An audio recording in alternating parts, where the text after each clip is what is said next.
میں باورچی کے پاس گیا, میں نے کہا بھائی اس طرح ماشے انڈی والا انخا دے دیغت مغت خو ندی کڑے. اس نے کہا کوئی دیغت مغت کی ضرورت نہیں ہے. میں نے کہا یار وہ ذرا گھی کا ڈبہ دکھا اور مسالے دکھا کون سے ڈال رہا ہے.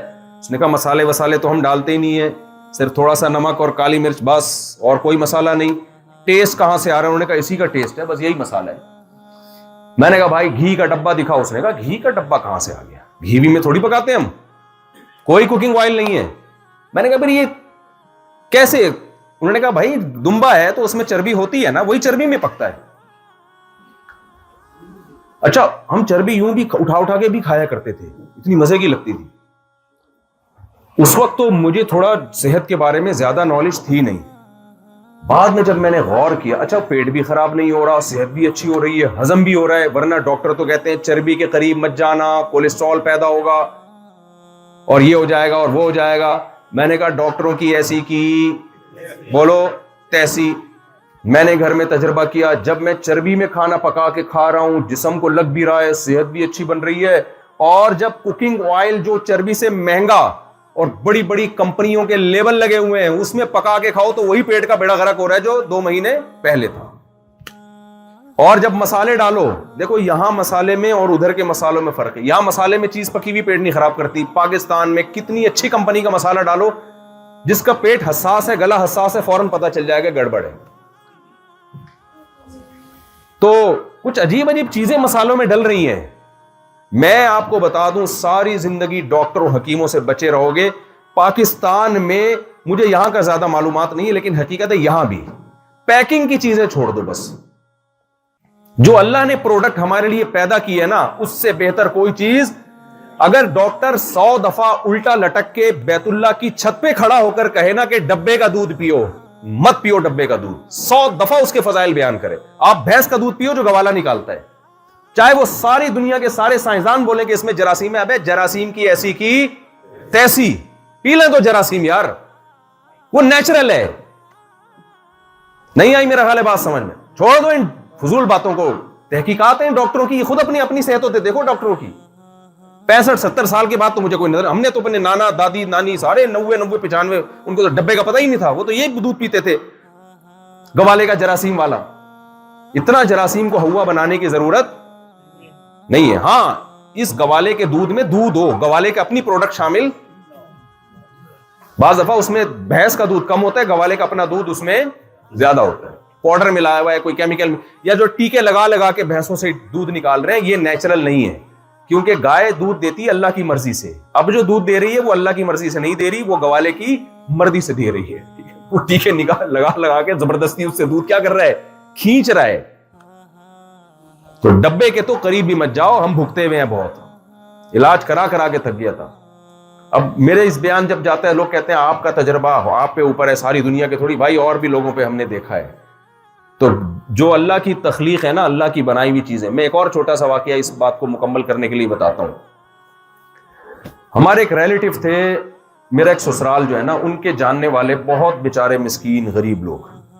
تو میرے گھر والوں نے کہا ان کے گھر چلتے ہیں, بہت غریب لوگ ہیں. میں جب ان بیچاروں کے گھر گیا تو کھانے کو روٹی نہیں, پہننے کو کپڑا نہیں, گھر میں ٹوٹا پھوٹا گھر. بچے ملنے کے لیے آئے تو یہ لمبے تڑنگے, ایسی خوبصورت اسکن ان کی بچوں کی نا چمکدار, کہیں سے لگی نہیں رہا تھا کہ یہ کمبخت غریب ہے. ان کے چہرے کی رونق اور ان کی صحت دیکھ کے مجھے لگ رہا تھا میں ان سے زکوٰۃ اپنے لیے مانگوں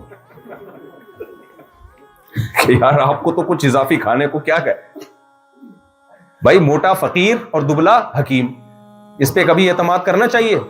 ابے حکیم اگر تو خود اتنی صحت کا ہے تو کیوں اتنا پتلا ہے؟ اور موٹا فقیر کا مطلب تو اضافی کھانے کو مل رہا ہے تبھی تو موٹا ہوا ہے, تو فقیر کہاں سے ہو گیا؟ تو میں نے کہا بھائی یہ جو مسئلہ ہے نا, یہ بندہ, یہ گھر والے جو ہے اتنے صحت مند ماشاءاللہ, اور بیماریاں بھی نہیں تھی. میں چونکہ وہ 2 مہینے بھگت کے آ چکا تھا نا, دمبے کی چربی پھوڑ پھاڑ کے آیا ہوا تھا میں, تو میرے ذہن میں وہ واقعہ بھی تھا. تو میں نے پوچھا بھائی یہ لوگ کھاتے کیا ہیں؟ تو وہ ان کی جو والدہ تھیں بچوں کی, انہوں نے بتایا بیٹا ہم تو غریب لوگ ہیں, ہمیں تو یہ ڈالڈا اور یہ کوکنگ آئل خریدنے کے پیسے نہیں ہیں. ہم بقرعید میں یہ کرتے ہیں کہ جو جانور ذبح ہوتے ہیں نا رشتہ داروں میں, ان سے ہم جا کے چربی لے لیتے ہیں رشتہ داروں سے. وہ چربی کو ہم پگھلا کے ڈبوں میں جمع, پورے سال ہم غریب بیچارے وہی چربی کھاتے ہیں. مجھے وہی چربی یاد آ گئی. کون سی چربی؟ وہ جو ہم نے چمن. میں نے کہا اصل میں غریب تو وہ ہے جو بیچارہ ڈالڈا اور کوکنگ آئل کھا رہا ہے. جو چربی کھا رہا ہے وہ غریب نہیں ہے. اور قرآن سے بھی ثابت ہے. قرآن سے، قرآن مجید کیا کہتا ہے؟ اللہ کہتے ہیں ہم نے یہودیوں کے برے اعمال کی وجہ سے یہودیوں پہ چربی کو حرام کر دیا تھا. یار چربی میں کوئی خاص بات تھی جو گناہوں کی سزا میں کیا حرام ہو رہی ہے؟ چربی حرام ہو رہی ہے. اب ڈاکٹر جو آج کل رپورٹیں پیش کر رہے ہیں چربی نہیں کھاؤ، ایکچولی کوکنگ آئل جو یہ ٹوپی ڈرامہ جو آج کل چل رہا ہے، تو ڈاکٹر اگر قرآن کی آیتیں پڑھے اس کو تو قرآن پہ اعتراض ہوگا کہ اللہ تو نے یہودیوں کو بڑی زبردست سزا دی، اس سے تو ان کی صحتیں کیا ہو گئی ہوں گی؟ بہترین، کیونکہ چربی کیا ہو گئی؟ اب چربی حرام ہوگی تو کس میں کھانا پکا کے؟ سرسوں کے تیل میں ہی پکائیں گے نا، یا تو سرسوں کے تیل میں پکائیں گے، زیتون کے تیل میں حالانکہ زیتون کے تیل ویسے کچا کھائیں، پکانے کا نہیں ہے وہ. پکائیں گے کس میں؟ کوکنگ کس میں ہوگی؟ تو چربی تو ہو گئی بیچاروں پہ حرام. ظاہر ہے ڈالڈا پہ ہی آنا تھا ان لوگوں نے. ہو سکتا ہے انہی یہودیوں نے یہ کوکنگ آئل ایجاد کی ہوں کہ ہم پہ تو چربی حرام ہو گئی، اب چلو پبلک کو کیا کھلاؤ؟ کوکنگ آئل پہ ڈال دو، یہ جو آج کل آ رہا ہے. تو اللہ میاں نے اگر چربی حرام کی ہے نا سزا کے طور پر، اس کا مطلب چربی میں کوئی خاص چیز بولو ہے. ہاں یہ بات ضرور ہے، ایسا نہ ہو آپ چربی پھوڑنا شروع کر دیں. جب انسان کھائے گا چربی تو کام بھی چربی والے ہونے چاہیے. جب آپ کی خوراک گوشت ہوتی ہے تو اسٹائل بھی گوشت خوروں کا ہونا چاہیے. کھا آپ گوشت اور چربی رہے ہو، اسٹائل بکریوں والا لائف اسٹائل، تو پھر یہ خوراک آپ ایڈجسٹ. دیکھو جتنے بھی جانور جو گوشت اور چربی کھاتے ہیں ان کا لائف اسٹائل دیکھو. شیر گھاس کھاتا ہے یا گوشت اور چربی کھاتا ہے؟ تو اسٹائل کیسا ہے اس کا؟ دھاڑ بھی، دوڑتا بھی ہے. یہ نہیں کہ سارا دن پڑا رہے، شکار کرتا ہے، جنگ کرتا ہے، لڑتا ہے، 4 8 شیرنیوں کو ایک ٹائم پہ پالتا ہے. بکری کا یہ اسٹائل نہیں ہے. بکری گھاس کھاتی ہے بیچاری، میں کرتی ہے. تو اگر آپ گوشت کھاؤ گے تو آپ کے لیے بھاگنا، دوڑنا اور شادیاں معذرت کے ساتھ، یہ ساری چیزیں کیا ہیں؟ بولو کام. پھر وہی یہ جو بعض لوگوں کو چربی کھا کے نقصان ہوتا ہے نا، یہ چربی کی وجہ سے نہیں ہوتا. اور ڈاکٹر منع بھی اس لیے کر دیتے ہیں کہ ان کا کھا تو وہ چربی رہے ہیں، لائف اسٹائل ان کا گوشت خوروں جیسا نہیں ہے. سارا دن آفس کے سامنے کمپیوٹر پہ ٹھش پش بٹن دباتے رہیں گے بیٹھ کے، اور کوئی کام دھندا ہوتا نہیں ہے. تو پھر ظاہر ہے جب پراٹھے وراٹھے پھوڑیں گے چربی کے اور چربی کھائیں گے تو ایک دن دھماکے کے ساتھ پھٹ پھٹا کے ہلاک. ایسے ہی جیسے غبارے میں ہوا بھر رہے ہو اور ہوا نکلنے کا راستہ ہے نہیں تو غبارہ تو پھٹ کے برباد ہو جائے گا نا. تو پھر ایسے لوگوں کے لیے پھر بہتر یہی ہے کہ وہ صرف خربوزے پہ گزارا کریں، جو سارا دن پڑے رہتے ہیں، نہ ہلتے ہیں نہ جلتے ہیں اور شادی بھی نہیں کرتے. تو وہ ان کے لیے بہتر یہی ہے کہ وہ کیا کھایا کریں بھائی؟ گھاس. ان کے لیے دودھ مکھن بولو نہیں. اور آخری بات کر کے بس میں اپنے ٹاپک کو سمیٹتا ہوں. پھر مجھے ایک بات جب میں سوچتا ہوں تو پھر دلائل بھی آتے ہیں دماغ میں. پھر مجھے ایک بات یاد آئی، میں نے کہا یار ہم لوگ کتنے بے وقوف ہیں، کتنے زندگی ہم نے تباہ کر دی ہے کوکنگ آئل کھاتے کھاتے. ایک کامن سینس کی بات ہے کہ اللہ میاں نے، اچھا وہ کہتے ہیں وہ جو دمبے کے پیچھے چربی ہوتی ہے نا چمن میں، انہوں نے کہا کہ اس چربی میں ہم پکاتے ہیں، وہ چکی جو ہے نا اسی چکی میں گوشت پکتا ہے. میرے دماغ میں دلیل آئی کہ اللہ بار بار ان جانوروں کی نعمت بیان کرتا ہے کہ یہ دمبا میں نے کس کے لیے پیدا کیا؟ تمہارے لیے. اس کا اون سے بھی فائدہ اٹھاؤ، اس کے گوشت سے بھی. تو اتنی بڑی چکی جو دمبے کے پیچھے لٹکا دی، کیا وہ دمبے کے فائدے کے لیے؟ بولو نا. اصل میں وہ قدرت کی طرف سے سائن ہے کہ یہ جو دمبا یہ جو گوشت ہے نا، یہ جس گھی میں پکے گا، یہ ڈبہ کمپنی کی طرف سے فری ہے. نہیں آئی بات؟ بعض دفعہ یہ ہوتا ہے نا کمپنی ایک چیز دیتی ہے، دوائیں آتی ہیں، بعض چمچہ فری ہوتا ہے کہ بھائی اسی میں ڈال کے پی لینا، الگ سے چمچے کچن میں جانے کی تمہیں ضرورت. لوگ ڈھکن میں ڈال کے پی رہے ہوتے ہیں نا دوائیں. ایسا ہی ہوتا ہے. ہم لوگ تو ایسے ہی کرتے تھے بھائی، دوا چمچ کون لینے جائے گا؟ سست قوم ہے نا ہماری قوم. وہیں ہلایا وہیں ڈھکن میں پی گئے. وہ ڈھکن گندا ہوتا رہتا ہے، جھوٹا ہوتا رہتا ہے، اس میں تھوک جاتا ہے. تو کمپنی کیا کرتی ہے؟ سست لوگوں کے لیے ایک الگ سے چمچ ڈال دیتی ہے. تو اللہ میاں نے کیا کیا؟ غریبوں کے لیے، بلکہ امیروں کے لیے بھی، انسانوں کے لیے اللہ نے کیا کہا کہ بھائی دمبا پکانے کے لیے تمہیں جانا پڑے گا کوکنگ آئل کے لیے ادھر ادھر. نہ نہ نہ نہ، اس کے پیچھے گھی کا ڈبہ میں نے پہلے سے لگا دی. اور وہ بیچارہ اتنے بڑے ڈبے کو ساری عمر لے کے گھومتا ہے, اتنا بوجھ ہے. آپ وہ چربی کاٹ دیں نا تو دمبے کو بڑا ریلیکس ہوگا, وہ کہے گا یار اچھا بلا خام خاموں میں. وہ کہیں چھلانگ لگاتا ہے, وہ اچھل کے ٹرک کر کے لگتا ہے, اس کے ہر طرح کی ٹینشن ہے اس ڈبے میں. لیکن اللہ میاں نے کہا یہ ٹینشن تو اٹھائے گا, کیونکہ میں نے تجھے تیرے لیے پیدا نہیں کیا, میں نے تجھے انسانوں کے لیے پیدا کیا. لیکن انسانوں کو کمپنیوں نے بنا دیا الو.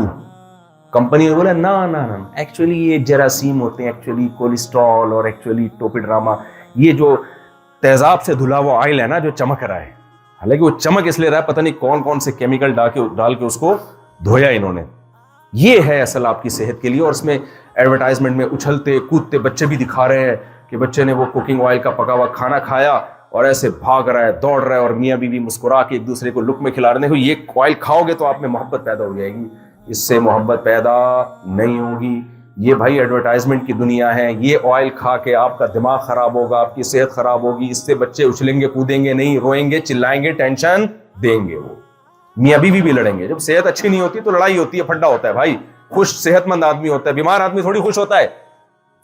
تو ھذا خلق اللہ, اللہ کیا کہتے ہیں, یہ کس کی تخلیق ہے.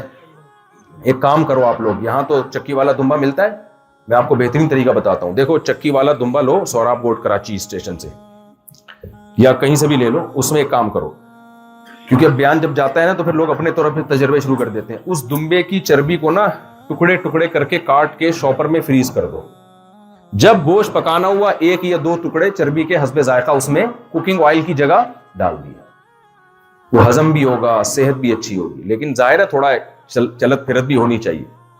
اور اگر آپ چاہتے ہو کہ بھی ہم نے صبح گھی پراٹھا کھانا ہے یا یہ ہمیں باقاعدہ گھی چاہیے, تو پھر اس ٹکڑوں کو نا آپ کسی اسٹیل کی دیگچی میں یا مٹی کے برتن میں, سلور کے برتن میں نہیں پکانا چاہیے. اس میں آپ نے اس کو ہلکی آنچ پہ گرم کیا, جیسے جیسے جو پگھلتی رہی نا اس کو الگ کرتے رہو. لوگ غلطی یہ کرتے ہیں کہ ایک ہی دفعہ میں پوری پگھلاتے ہیں اور جل جاتی ہے وہ. تو جیسے جیسے جب وہ ہلکی آنچ پہ آپ دیکھو گے نا اس سے گھی نکلنا شروع ہوا تو وہ فوراً کیا کرتے رہو, سائڈ یعنی الگ برتن میں ڈالتے رہو. کیونکہ جو نکل جاتا ہے اس کو مزید ہیٹ دو گے تو وہ جل جائے گا, خراب ہو جائے گا. تو اس کو نکالتے رہو. اور وہ مرتبان میں شیشے کے یا چینی کے مرتبان میں آپ نے کیا کر لیا, سیف. وہ پورے سال کھاؤ. جب بھی کہیں آپ کو تڑکا لگانا ہے کسی چیز کا, ہوتا ہے نا, ہم تو یہ جمانی پتہ نہیں تڑکے لگاتے ہیں کہ نہیں لگاتے, تو ہم تو ہر چیز میں تڑکا لگا کے کھاتے ہیں کہ نہیں کھاتے. تو تڑکا لگانے کے لیے وہ گھی استعمال کرو. دیکھو سر کے بال نکلنا شروع ہو جائیں گے آپ کے, گنجے مجھے دعائیں دیں گے. تو جو چیز مارکیٹ سے مل رہی ہے نا اس سے ہمیشہ کے لیے توبہ کرو, چاہے ڈاکٹر کتنے فضائل بیان کر رہا ہو. خیر میں اپنی بات کی طرف آتا ہوں. تو دیکھو ایک اللہ نے گھی کا ڈبہ دمبے کے پیچھے لگا دیا, اور ایک ہمارے سائنٹسٹ اور ڈاکٹر ریکمینڈ کر رہے ہیں. تو ڈاکٹروں کی چیزیں تو میں نے استعمال کر کے دیکھی, ہمیں کوئی فائدہ نہیں ہوا. جب اللہ میاں نے جو دمبا بنایا میرے لیے, اللہ نے کہا 2 مہینے ذرا یہ کھا کے دیکھ, ساری بیماریاں مارکیٹ سے کیا ہو گئیں, شارٹ. تو اللہ کہتے ہیں ھذا خلق اللہ, قرآن میں کہتے ہیں یہ کس کی تخلیق ہے, اللہ کی تخلیق ہے.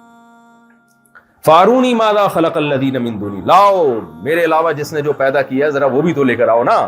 کوئی نہیں لا سکتا اللہ کے مقابلے میں. تو یہ اللہ کی نشانیاں ہیں جس سے ہمیں اللہ کے ہونے کا بولو پتہ چلتا ہے. جب اللہ کے ہونے کا پتہ چلتا ہے تو پھر اللہ کے احکام بھی تو ماننے چاہیے نا. تو بھائی اللہ صرف زبانی کلامی دعووں کو نہیں مانتا, اللہ کہتے ہیں اپنے عمل سے ثابت کرو کہ تم مجھے مانتے ہو. تو آپ نے یہاں 5 ٹائم نماز پڑھ کے ثابت کرنا ہے کہ ہم اللہ کو مانتے ہیں. تو بتاؤ عزم کرتے ہو کہ 5 وقت جماعت کے ساتھ نماز پڑھو گے, اور اگر کبھی چھوٹ جائے نا اپنے اوپر جرمانہ رکھو سزا کے طور پہ. دوسری بات, نظر کی حفاظت کرنی. کسی عورت کی ضرورت کے وقت دیکھنا جائز ہے, کوئی کاروباری ڈیلنگ, کیونکہ یہاں تو خواتین لڑکیاں بہت جاب کرتی ہیں, کوئی ضرورت کے وقت ہے, لیکن اس میں دل کو کیا رکھنا ہے. آپ کے لیے اللہ نے صرف آپ کی بیوی کو بنایا, اس کے علاوہ آپ کے لیے کسی عورت سے لذت حاصل کرنا, حدیث میں آتا ہے آنکھ بھی زنا کرتی ہے, کان بھی زنا کرتے ہیں, زبان بھی زنا کرتی ہے. جس کسی عورت سے آپ مزے لے لے کے بات کر رہے ہو یہ زبان کا زنا ہے. اس کی آواز سن کے دلچسپی لے رہے ہو یہ کس کا زنا ہے, یہ بدکاری ہے. یہ آپ کا کان زنا کر رہا ہے, آپ اسے دیکھ کے مزے اڑا رہے ہو, یہ آپ کی آنکھ کیا کر رہی ہے, اس وقت زنا کر رہی ہے.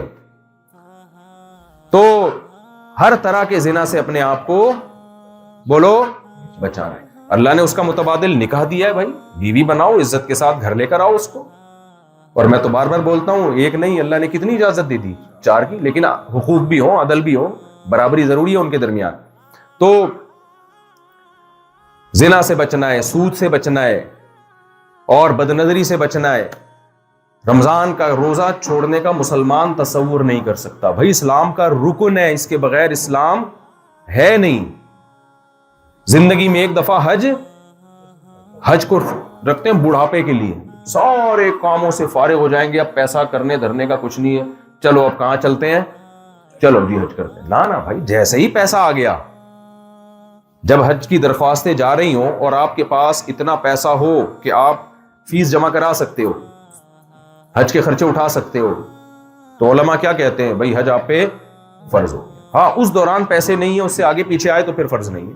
جب درخواستیں جا رہی ہوں نا، اس وقت اگر آپ کے پاس اتنا پیسہ ہو تو آپ پہ حج فرض ہے، تو اس کو ڈیلے مت کرو. اور بھائی نبی صلی اللہ علیہ وسلم نے ہمیں داڑھی بڑھانے کا حکم دیا.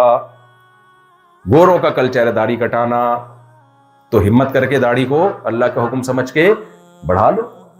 کیا خیال ہے بھائی؟ اور دوسری بات یہ کہ اللہ تعالیٰ نے ہمیں رشتہ داری توڑنے کا حکم دیا یا جوڑنے کا. غیر مسلم کا ماں باپ سے تعلق کمزور ہو گیا ہے، بہن بھائیوں سے تعلق کمزور، ہم نہیں کر سکتے. ہمارا بھائی ہے، بہن ہے، ماں باپ ہیں، ہم نے ان سے جوڑ کے رکھنی ہے. وہ کٹے تو بھی کیا کرنا ہے، نبی کی حدیث ہے، صحیح حدیث ہے، لیس الواصل بالمکافأہ، فرمائے رشتہ داری جوڑنے والا وہ نہیں ہے کہ وہ اچھا سلوک کرے تو آپ بھی کرو. یہ تو ہر ایک، یہ تو دوست بھی اچھا سلوک کرے تو آپ کر لیتے ہو. فرمایا وہ اچھا نہیں بھی کر رہا تو بھی آپ نے اچھا کرنا ہے. تو اپنے ماں باپ کو ہمیشہ یاد رکھنا ہے، ان سے ملنا ہے. جو یہاں سفر میں اپنے ماں باپ کو ہر 2 دن کے بعد، 1 دن کے بعد فون کیا کرو، طبیعت پوچھے، بیزاری نہ کیا کرو، یار ابا کا فون آ گیا، وقت بے وقت فون کرتے رہتے ہیں، کیا باتیں تو کوئی ہوتی نہیں ابا کے پاس. تو ایسا نہیں ہے بھائی، آپ خود فون کر لیا کرو ڈیلی بیسس پہ. آپ رکھو یار 10 سے 15 منٹ روزانہ میرے کس کے لیے، اپنے ابا کے لیے، اپنی اماں کے لیے. یہ وہ بات چیت ہوگی جو صرف کس کے لیے ہوگی، اللہ کے لیے. آپ بولو بھائی میں کس کے لیے اپنے ابا اماں کو یاد رکھ رہا ہوں، ان کو خرچہ بھی بھیجا کرو. تو اسی طرح بھائی بہن ہیں، رشتہ دار ہیں، ان کی دعوت کر کے جوڑ پیدا کیا، ان کو ہدیے دے کے. جتنا جوڑ ہدیوں سے بنتا ہے نا، اتنا کسی چیز سے نہیں بنتا. اور ہدیوں میں سب سے بہتر ہدیہ ہے کیش. دیکھو آپ جب جاتے ہو کمپنی میں جاب کرتے ہو تو کمپنی آپ کو چیزیں دے گی اس سے زیادہ خوش ہو گئی یا کیش دے گی اس سے زیادہ خوش ہو گئی؟ آپ گئے کمپنی میں، بھائی مجھے میری تنخواہ کتنی ہے، انہوں نے کہا ہم آپ کو 1 لاکھ روپے کے موبائل دیا کریں گے ہر مہینے. آپ کہو مجھے موبائل نہیں چاہیے، مجھے پیسہ چاہیے، میری مرضی میں موبائل خریدوں، میری مرضی میں کچھ اور خریدوں اس سے. کیا خیال ہے؟ تو سب سے بہتر ہدیہ جو آپ اپنے بہن بھائیوں کو دو گے وہ کون سا ہے؟ یہ ہماری سوسائٹی میں ختم ہو رہا ہے یہ رواج. بہن بھائیوں کو عید بقرعید پہ تو کھلا تو دیتے ہیں، یہ بھی غنیمت ہے، اچھی بات ہے. اصل چیز کیا ہے؟ بہن بھائیوں کو کیا دیا کرو.